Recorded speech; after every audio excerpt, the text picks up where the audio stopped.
Muftiy Shamail Nadvi, islom olimi, pedagog, Kalkuttada joylashgan Vahan fondining asoschisi. U Hindistondagi nufuzli Darul Ulum Nadvatul Ulama Laxnau madrasasini tamomlagan. U faqat ta'lim bilan shug'ullanib qolmay, balki sayohat blogini ham yuritadi. Biz uning Petronas minoralari oldida suratga olingan blogini ham ko'rganmiz. Bugun biz bilan birga Javed Axtar Sohib ham bor. Javed Axtar Sohib shoir. U she'rlar va nasr asarlar yozadi. Shuningdek, filmlar uchun dialoglar muallifidir. U ratsionallik haqida gapiradi. Xonimlar va janoblar, Xudo bormi degan savol mavjud.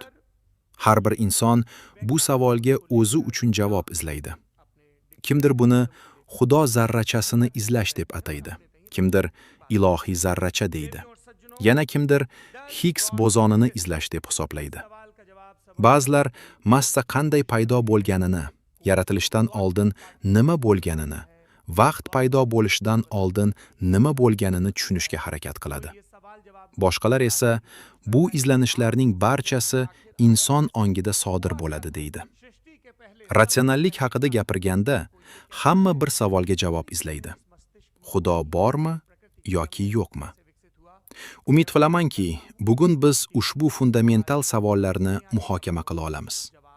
Avvalo, sahnaga Muftiy Shamail Nadvi sohibni taklif qilaman. Iltimos janob, bir nechta yakuniy so'z ayting.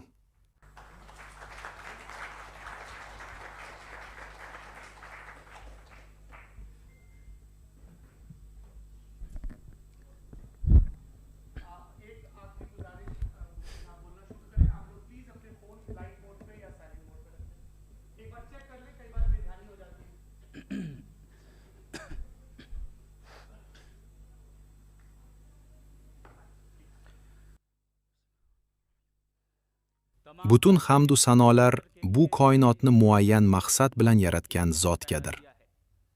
Hurmatli janob Javed Axtar, janob Saurabh Dwivedi va aziz tinglovchilar, barchangizga rahmat. Bugungi munozaraga kelganingiz uchun tashakkur. Biz Xudo bormi mavzusini muhokama qilayotganimiz sababli bu masalada qaror chiqarish uchun turli mezonlar bo'lishi mumkin. Shu bois bugungi bahsda qaysi mezon to'g'ri, qaysi biri noto'g'ri ekanini aniqlash muhim. Birinchi mezon ilmiy mezon. Hurmatli Javed Axtar sohib aynan shu mezonga tayanishga moyil. Buning sababini tushuntiraman. Ilm ahli aytadiki, fan Xudoning mavjudligini isbotlash yoki inkor etish mexanizmiga ega emas. Milliy fanlar akademiyasi ham shuni ta'kidlaydi. Fan faqat tabiiy, jismoniy reallikni o'rganadi. Shu sababli jismoniy bo'lmagan reallikni, jismoniy olamni o'rganishga mo'ljallangan vositalar bilan tekshirib bo'lmaydi. Demak, bugungi munozarada Xudoning borligi yoki yo'qligini isbotlashda ilmiy dalillar asos bo'la olmaydi. Ikkinchi mezon vahiy orqali bilishdir. Vahiy orqali Xudoning mavjudligini isbotlash mumkin. Ammo vahiy men uchun haqiqiy bilim manbai bo'lsa-da, hurmatli Javed Axtar uchun u bilim manbai hisoblanmaydi. Shu sababli bugun men diniy matnlardan dalil keltirmayman. Xudo bo'lsa, uni ko'rsating yoki empirik dalil keltiring degan talab aslida noto'g'ri vositadan foydalanishdir. Bu xuddi metal qidirgich yordamida plastikni topishni talab qilishga o'xshaydi. Plastik topilmagani uchun empirik dalil talab qilish bolalarcha talabdir. Endi faqat bitta mezon qoladi. Aql, mantiq va tafakkur. Aynan shu asosda Xudoning mavjudligi yo isbotlanadi, yo inkor qilinadi. Mantiqiy dalil aniq, ravshan va inkor qilib bo'lmaydigan bo'lishi kerak. Masalan, agar aytsak, hurmatli Saurabh insondir va barcha insonlar ongli mavjudotdir, demak, Saurabh ham ongli mavjudotdir. Bu dalil aniq va mantiqan rad etib bo'lmaydi.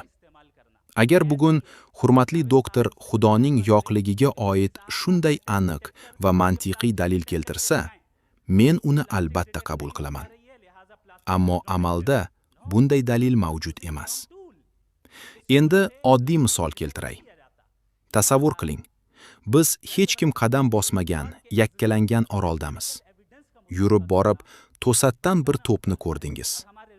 Birinchi savolingiz nima bo'ladi? Bu to'p bu yerga qanday kelib qoldi? Nega u pushti rangda? Nega aynan shu shaklda? Tabiiyki, siz uni ma'lum xususiyatlar bilan yaratgan va bu yerga joylashtirgan bir yaratuvchi bor degan xulosaga kelasiz. Agar xohlasa, uni boshqa rangda yoki boshqa shaklda yaratishi ham mumkin edi. Endi tasavvur qiling. Shu to'pni kattalashtira, u butun koinot hajmiga yetdi. Faqat hajmi kattalashgani uchun savol o'zgaradimi? Albatta yo'q. Savol o'sha qoladi. Bu koinot qayerdan paydo bo'lgan?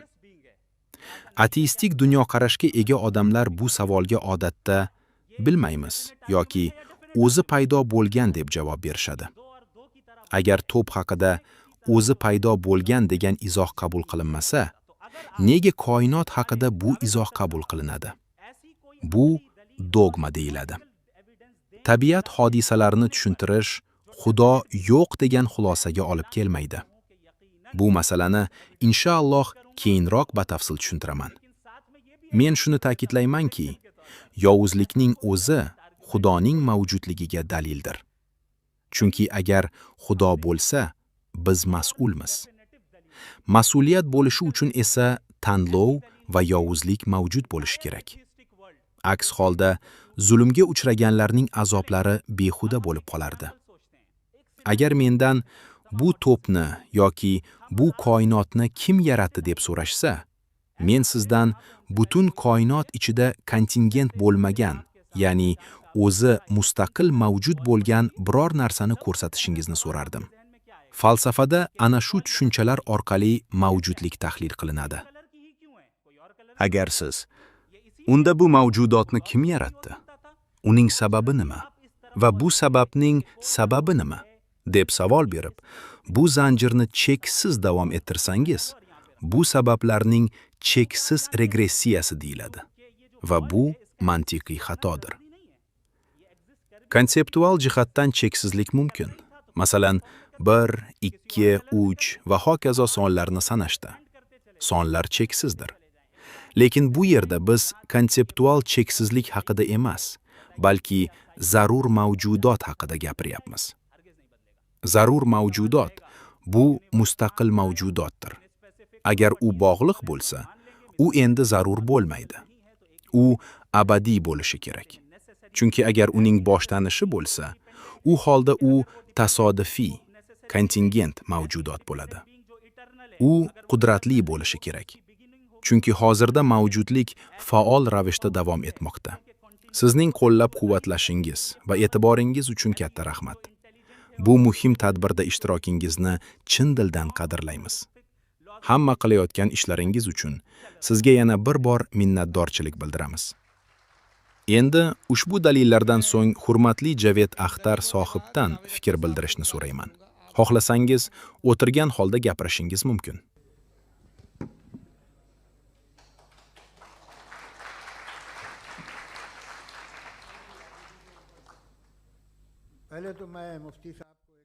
Avvalo, muftiy sohibga bir yaxshi xabarni aytmoqchiman.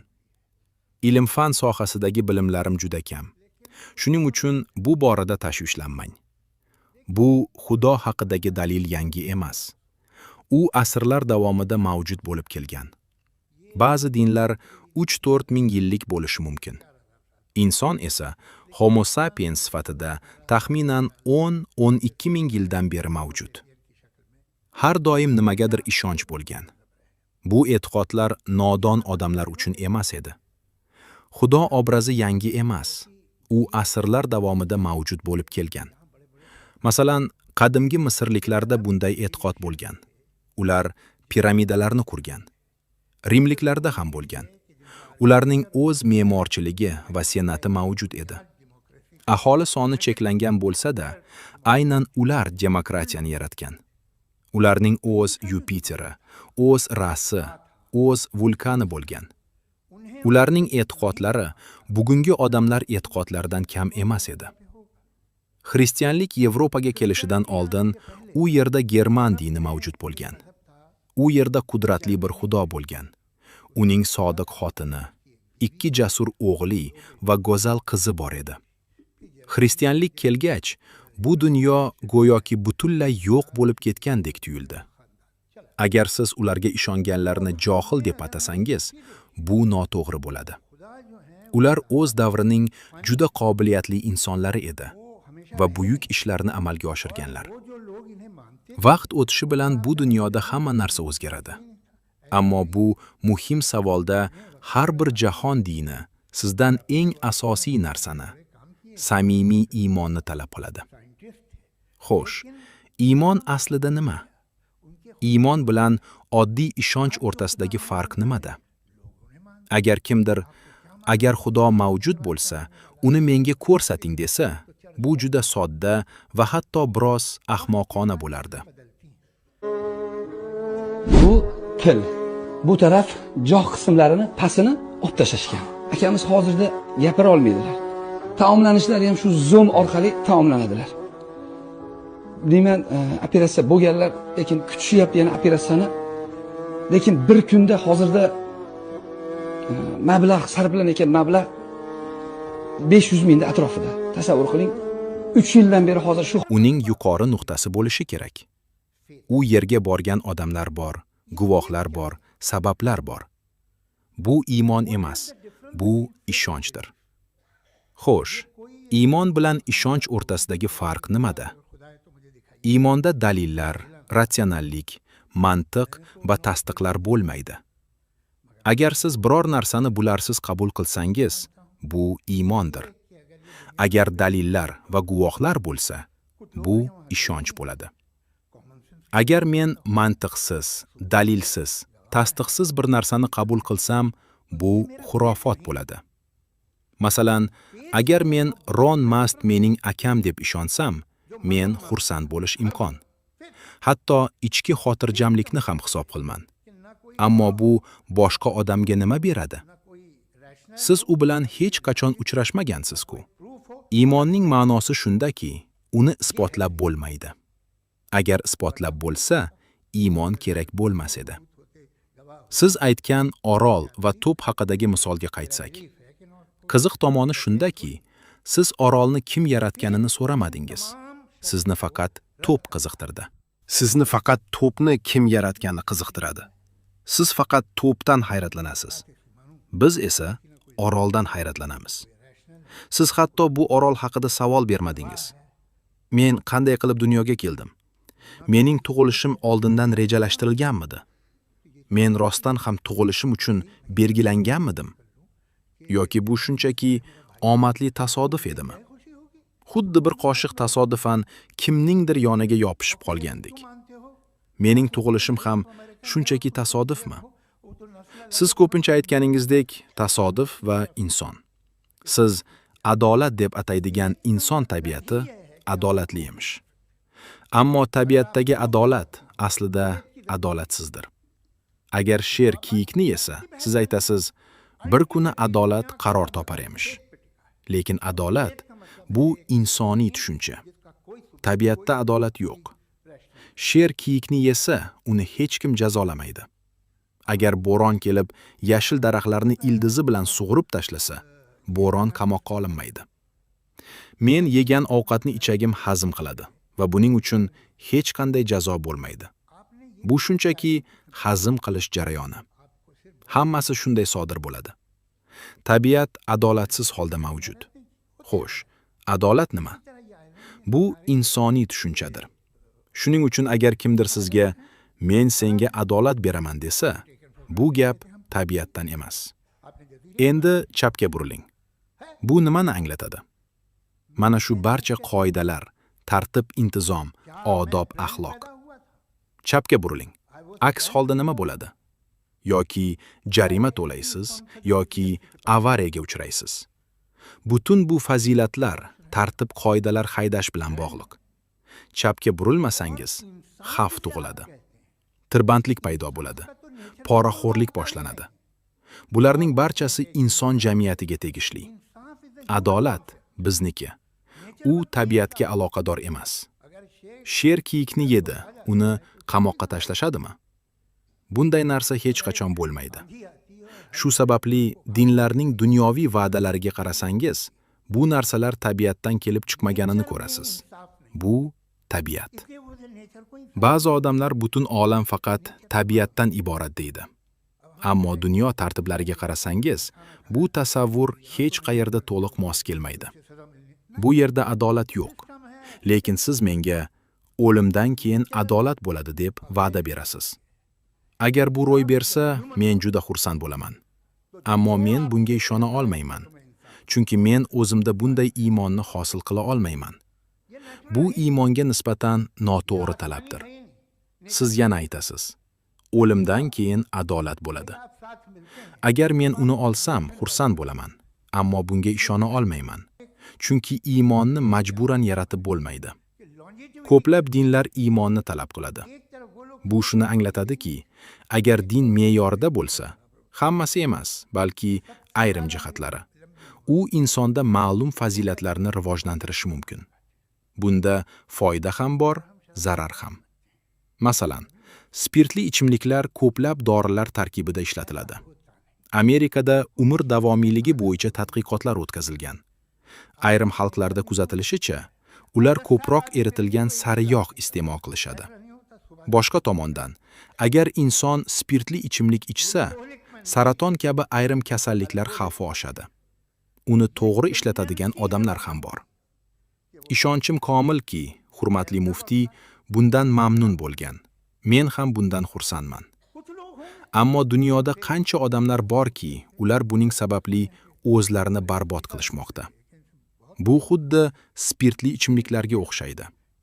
Ba'zi odamlar uni to'g'ri, donolik va me'yor bilan ishlatadi. Uning asl maqsadini tushunadi va suiy iste'mol qilmaydi. Men qat'iy ishonamanki, chuqur hurmatga sazovor muftiy ana shunday noyob insonlardan biridir. U to'g'ri va mas'uliyatli foydalanishning namunasini ko'rsatmoqda va buni ko'rib turish menga nihoyatda yoqimli. Ammo atrofga qarasak, bugungi zamonaviy dunyoda qancha odamlar borki, afsuski nazoratni yo'qotib, o'z tabiatiga, hayotiga va ishiga zarar yetkazmoqda.